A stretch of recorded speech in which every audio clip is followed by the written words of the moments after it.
Okay, so what do we need to think about in the lead up to our analytics strategy? The first thing we have to do is recognize that this is not a set it and forget it type of process. This is an iterative, continuous process where you're going to be refining constantly.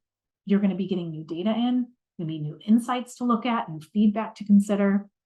And all of that is going to better inform your analytics strategy. Part of that iteration too is broken down into different aspects of the analytics. So what's fueling it, which is your data. You're going to be using iteration to refine your data collection processes.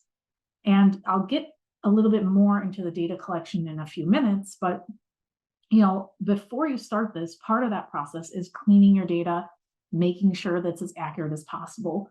And even if you do that though, some data might still be incomplete, it might have errors, and a lot of that's going to be revealed once you start running the analytics and seeing these weird outliers. And so you're going to be able to continually clean it up. But you have to refine that process and continue to clean it to ensure the accuracy of the analytic outcomes. In predictive analytics, models are built and tested iteratively. That's just how predictive analytics works. So each iteration is going to involve refining the business model based on its performance and incorporating new data to improve the accuracy.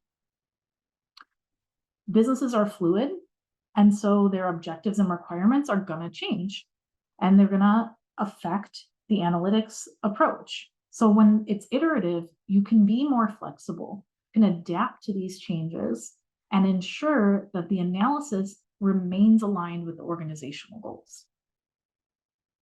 And then iterating for continuous improvement, you're iterating on the analyses to uncover new insights and improve the accuracy of the predictions over time to lead to better decision making.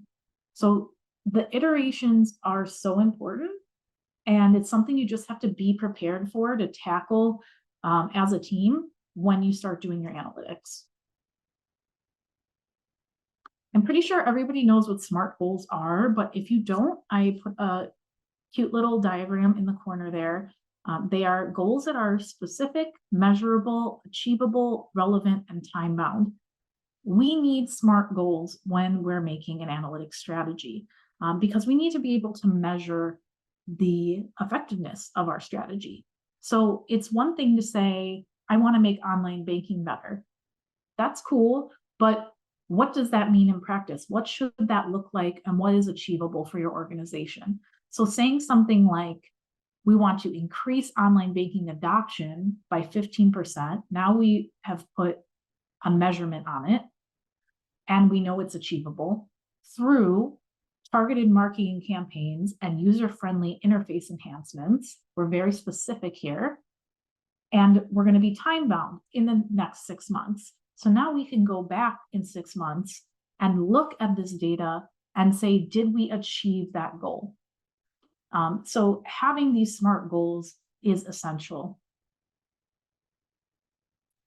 And then the other piece of the analytics puzzle here is defining the data. And I kind of touched on this earlier, but this is where the understanding of where all your data is coming from and how you're collecting it is part of your initial setup. So once we have those SMART goals and we know what we're trying to do, we have to start thinking about where the data that we need to achieve those SMART goals is, and if we're even collecting it. Is it where it needs to be? And so the ideal situation would be to use both structured and unstructured data. You want to use as much data as possible, as much data as you have access to that you can centralize. And so structured data is going to be information like customer names, age demographics, loan balances, interest rates for different types of accounts. This is all information that can be organized. It's easily organized into tables or into databases. It's much more accessible from one location. Unstructured data is a little bit tougher.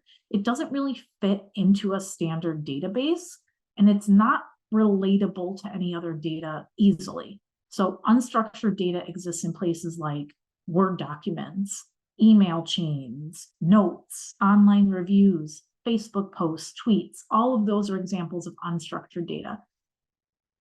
When you recognize what your SMART goals are and you start to think about what you're collecting, the next thing you need to consider is how you're going to centralize all that information.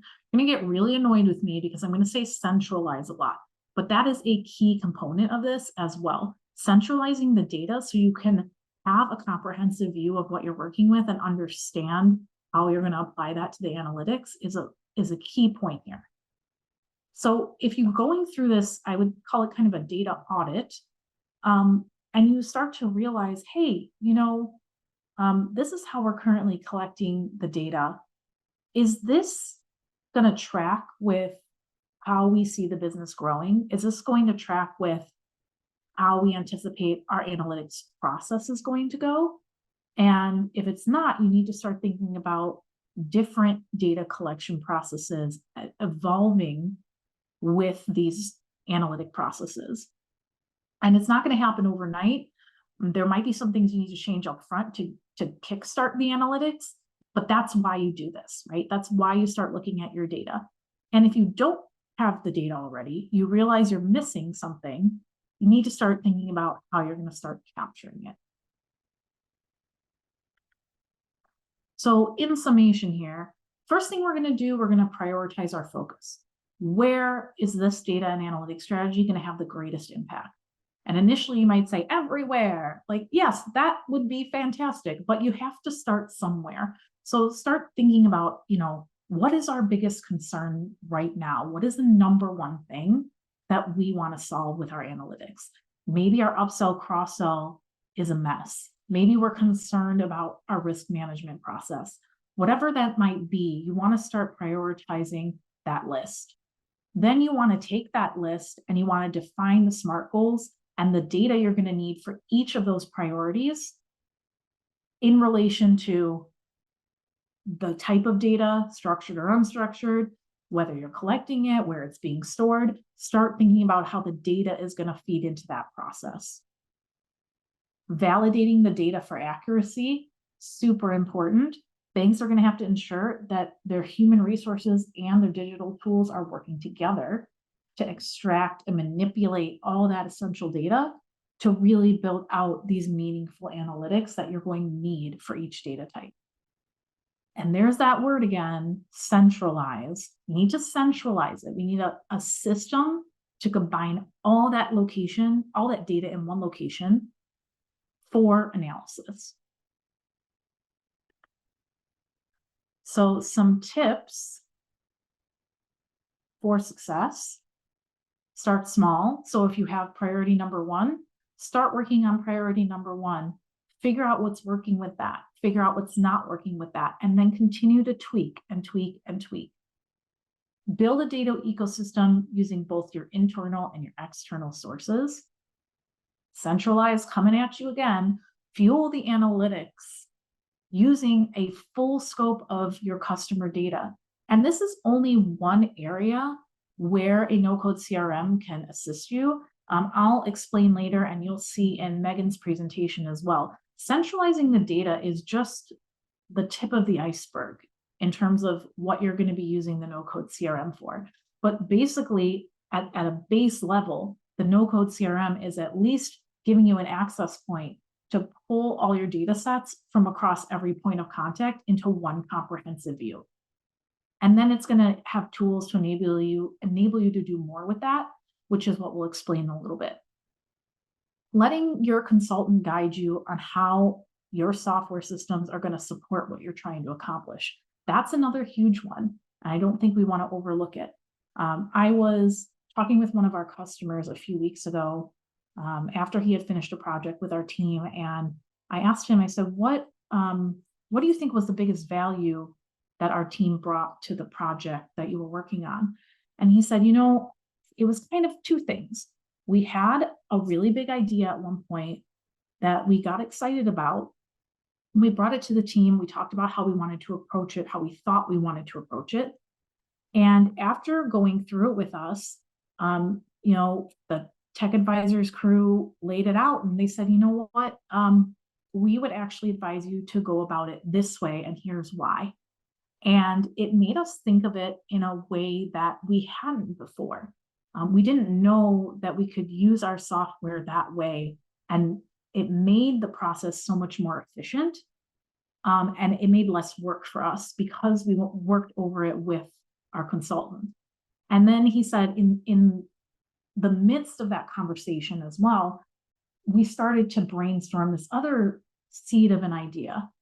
And your team was able to plant that seed with us and help us turn that small seed of an idea into a really big idea and guide us through how to do that as well. So it actually was a twofold net positive for us, because we were able to strategize two things in a more efficient way than if we had just done the one thing and done it on our own. We love hearing stories like that from our customers, because that means that we're doing our job by bringing our expertise into the conversation and guiding them, and that we're helping them have the best outcomes.